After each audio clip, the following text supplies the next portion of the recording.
Good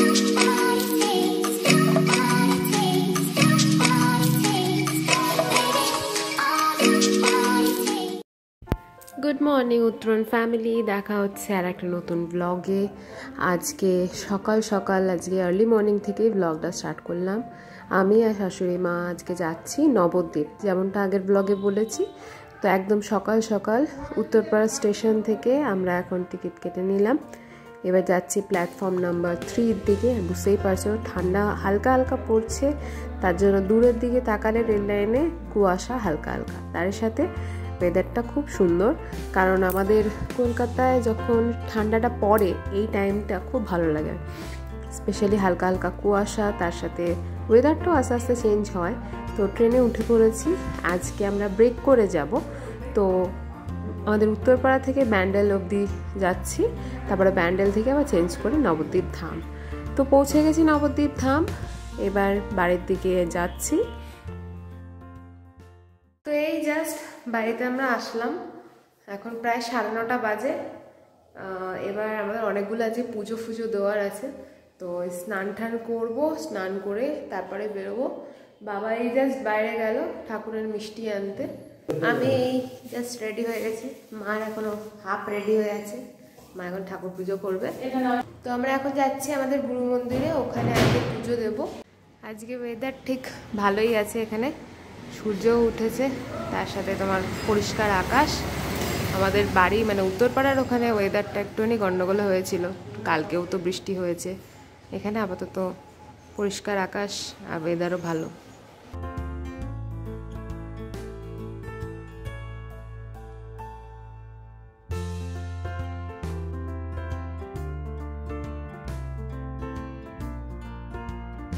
তো এখন যে আমরা গুরুধামে এসেছি, ইনি হচ্ছেন ব্রজানন্দ সরস্বতী। ইনি অ্যাকচুয়ালি আমার শ্বশুরমশাইকে দীক্ষা দিয়েছিলেন, তো আমার শ্বশুরমশাইয়ের গুরু হচ্ছেন ইনি। তো এখানে আমাদের একদম নবদ্বীপের বাড়ির একদম কাছাকাছি। তো আজকে এসেছি এখানে ওনার দর্শন করতে। তারপরে চলে এসেছি আমরা পোড়ামার থানে, তো এখানে ডালা কিনে নিচ্ছি। আর আজকে যেহেতু ভরা অমাবস্যা ছিল, তার জন্য ভিড়টা একটু বেশি, বাট আমরা যে টাইমে পৌঁছেছি তখন ভিড়টা অল্প কম ছিল। তো তাড়াতাড়ি মা আর আমি ভেতরে গিয়ে এই যে মাকে দর্শন করে নিলে সবাই, আমরা এখানে পুজো দিয়ে নিলাম। আর মোটামুটি হালকা হালকাই আমরা করে নিয়েছি। আমরা বেরিয়ে আসার পরে একটু ভিড়টা বেশি বেড়ে গেছিলো। তো পুজো দিয়ে আমরা আজকে ব্রেকফাস্ট সেরে নিলাম।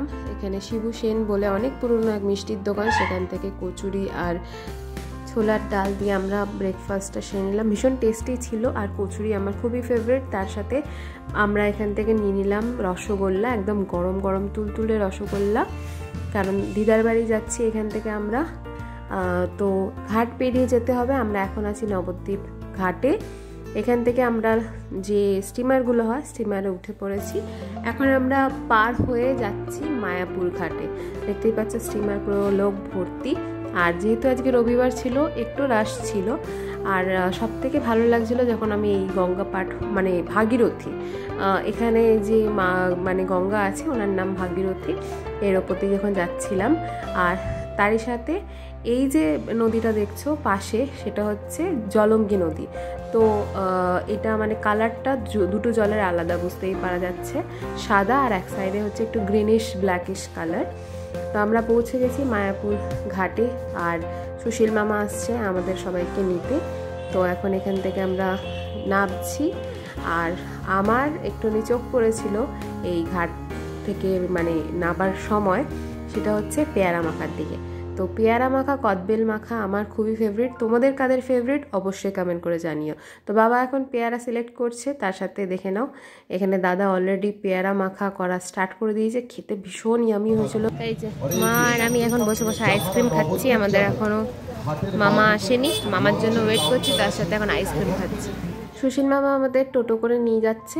একদম আমরা ক্রস করছি ইস্কন মন্দিরের সামনে দিয়ে, আর মার্কেটটা ভীষণ হিউজ। তো এই জাস্ট মামার বাড়িতে এসে পৌঁছলাম। আমাদের এখন মোটামুটি ঘড়িতে বাজে 1:08।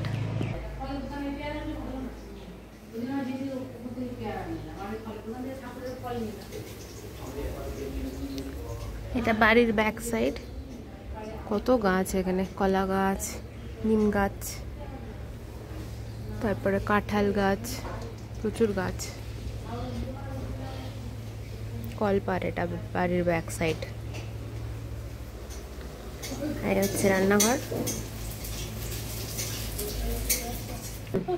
এই যে হ্যাঁ দিদা, এই যে দাদু। আজকে দুপুরবেলার স্পেশাল লাঞ্চ, এই যে ভাত, মাছ, কাঁচমিশালি তরকারি, এটা একটা মাছ, এটা কি ডাল, এই যে কি করবা, শাক, বেগুন ভাজা, কাঁকড়া, এই হচ্ছে কাঁকড়া। এই দেখো সব গাছের কমলা লেবু হয়েছে, পুরো গাছ ভর্তি।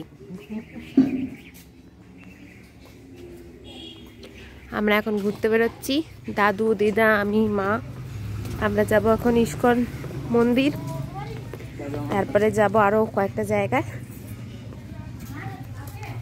তো জ্যাকেটটা পরে বেরিয়েছি, এখনো সেরকম ঠান্ডা নেই, বাট যেহেতু একটুখানি খোলা জায়গা, তাড়াতাড়ি ঠান্ডাটা মানে আর কি হবে, তো সেই জন্য জ্যাকেট পরে নিয়েছি।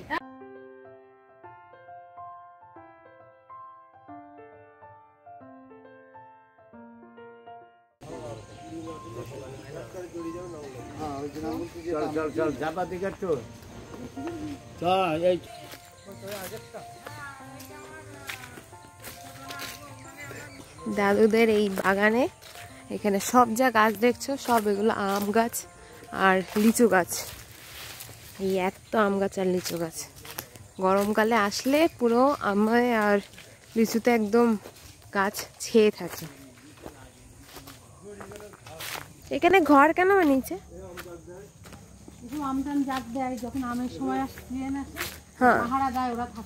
ও আচ্ছা, হ্যাঁ এটা তো আম গাছ মনে হয় নাকি? এটা আম গাছ, এটা হচ্ছে লিচু গাছ, একদম নিচে নিচে। হ্যাঁ যদি ঝড় হতো এই 5টা 7টা গ্রামের লোক বুঝাই যেত বাগান। ওই তো ওদের মজা, তো ওগুলো কিনতে তো হয় না আশেপাশের লোকেদের। এখানকার লোকে কোনোদিন আম কিনে খায় না। আর এই বাগানের একটা বিশাল নাম ডাক আমাদের এলাকায়, সব জায়গায়। নবদ্বীপ গেলে আমাদের কুন্ডুদের বাগানের আম বললে একবার যদি 100 টাকা বিক্রি হচ্ছে, সেটা বিক্রি হবে 120 টাকা কেজি, তো বেশি হবে যদি নাম। এই ডালটা আম গাছের ডালটা শুকিয়ে গেছে। হ্যাঁ এগুলো মেইনটেইন না করলে এবার মুশকিল। এটা মেইনটেইন এইবার হবে, আস্তে আস্তে হবে। সব পরিষ্কার করা, সব গোছ করে রেডি করব। আমি শরীর খারাপ ছিল বলে আর আপনি দেবে করেছিলাম। হঠাৎ হঠাৎ হয়েছিল আমার। তারপর ওইখানে মেয়ের কাছে শুনলাম যে একটা গাছ লাগালাম, বললে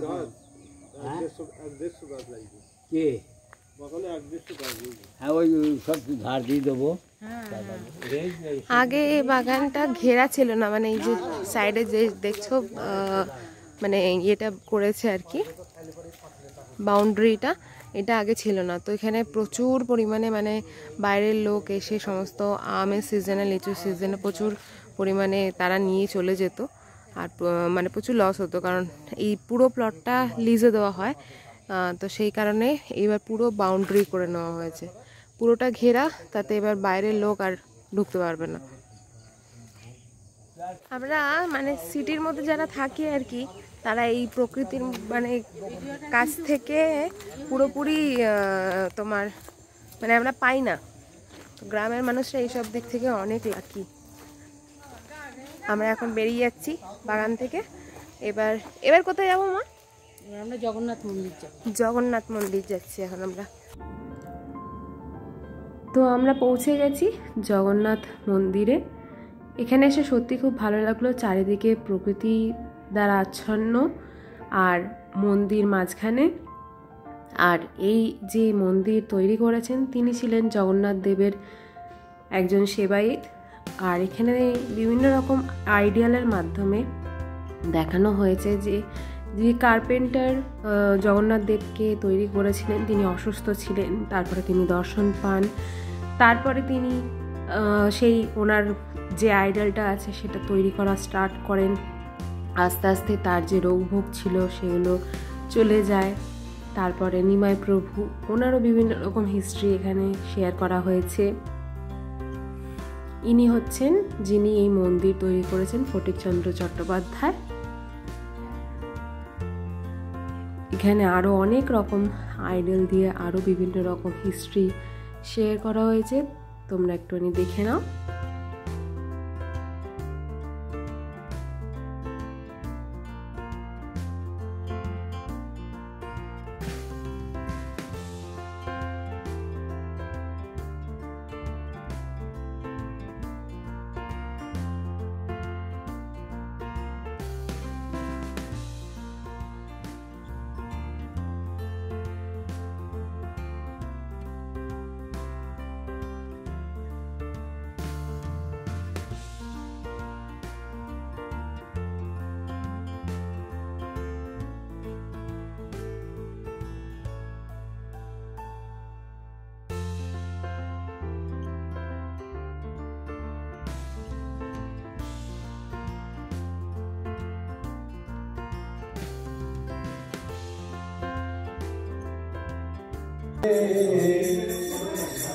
Hare Krishna, Hare Krishna, Krishna Krishna, Hare Rama, Hare Rama, Hare Rama, Rama Rama, Hare Hare. Nitai Hari Bol, Hari Bol,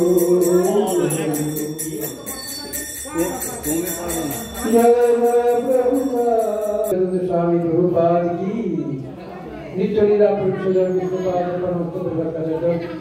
शिला भक्ति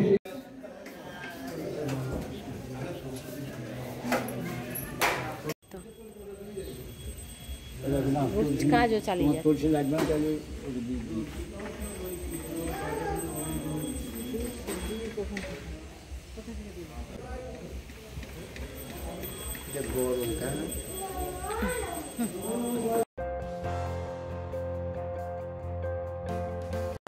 বিভিন্ন রঙের গোলাপি, তারপরে রানী colour, red colour, yellow, white. এই সামনেটাই একটা হোয়াইট কালারের রোজ মানে গাছ, খুব সুন্দর লাগছে এই গাছটা।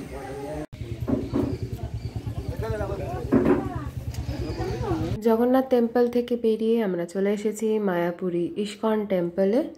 তো একটুখানি এখানকার যে কালচার সেটা একটুখানি দেখে নাও।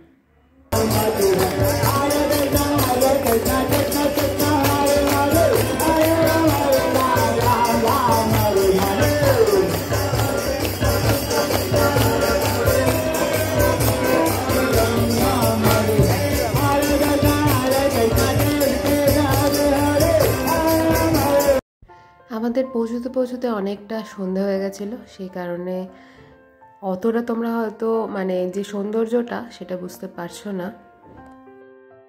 তো আমরা এখন এই মন্দির থেকে বেরিয়ে যাচ্ছি, আর বেরোনোর আগে এই যে ধূপ নিলাম, স্যান্ডেল ধূপ 3 বাড়ির জন্য।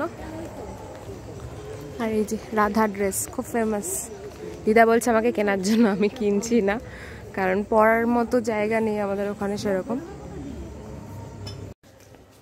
অন্ধকারে আর সেরকমভাবে কিছু আজকে দেখাতে পারলাম না, কারণ অতটা বেশি ক্যাপচার করছে না। তো প্রচণ্ড ভিড়, সানডে বুঝতেই পারছো। আমরা সব ঘুরলাম, ভেতরে ঠাকুর নমস্কার করলাম, আর টুকটাক যা যা জিনিসগুলো কেনার ছিল সেগুলো কিনে নিয়ে এবার সব বাড়ির দিকে যাচ্ছি। তো এই সব ডিনার করতে বসলাম, আর আজকে ডিনারের মেনু খুব স্পেশাল। এই হচ্ছে আশকি পিঠে, পাটিসাপটা, তারপরে সিদ্ধ পিঠে, তার সাথে ঝোলা গুড়। তো বন্ধুরা, আজকের ব্লগটা এখানেই শেষ করছি। যদি কিছু ভালো লেগে থাকে অবশ্যই লাইক করো, শেয়ার করো, আর কমেন্ট করে জানিও কেমন লাগলো ব্লগটা। আর তার সাথে নতুন বন্ধু হয়ে থাকলে অবশ্যই চ্যানেলটাকে সাবস্ক্রাইব করে নিও। তো চলো, দেখা হচ্ছে পরবর্তী ব্লগে। ততক্ষণের জন্য tata, bye bye and take care.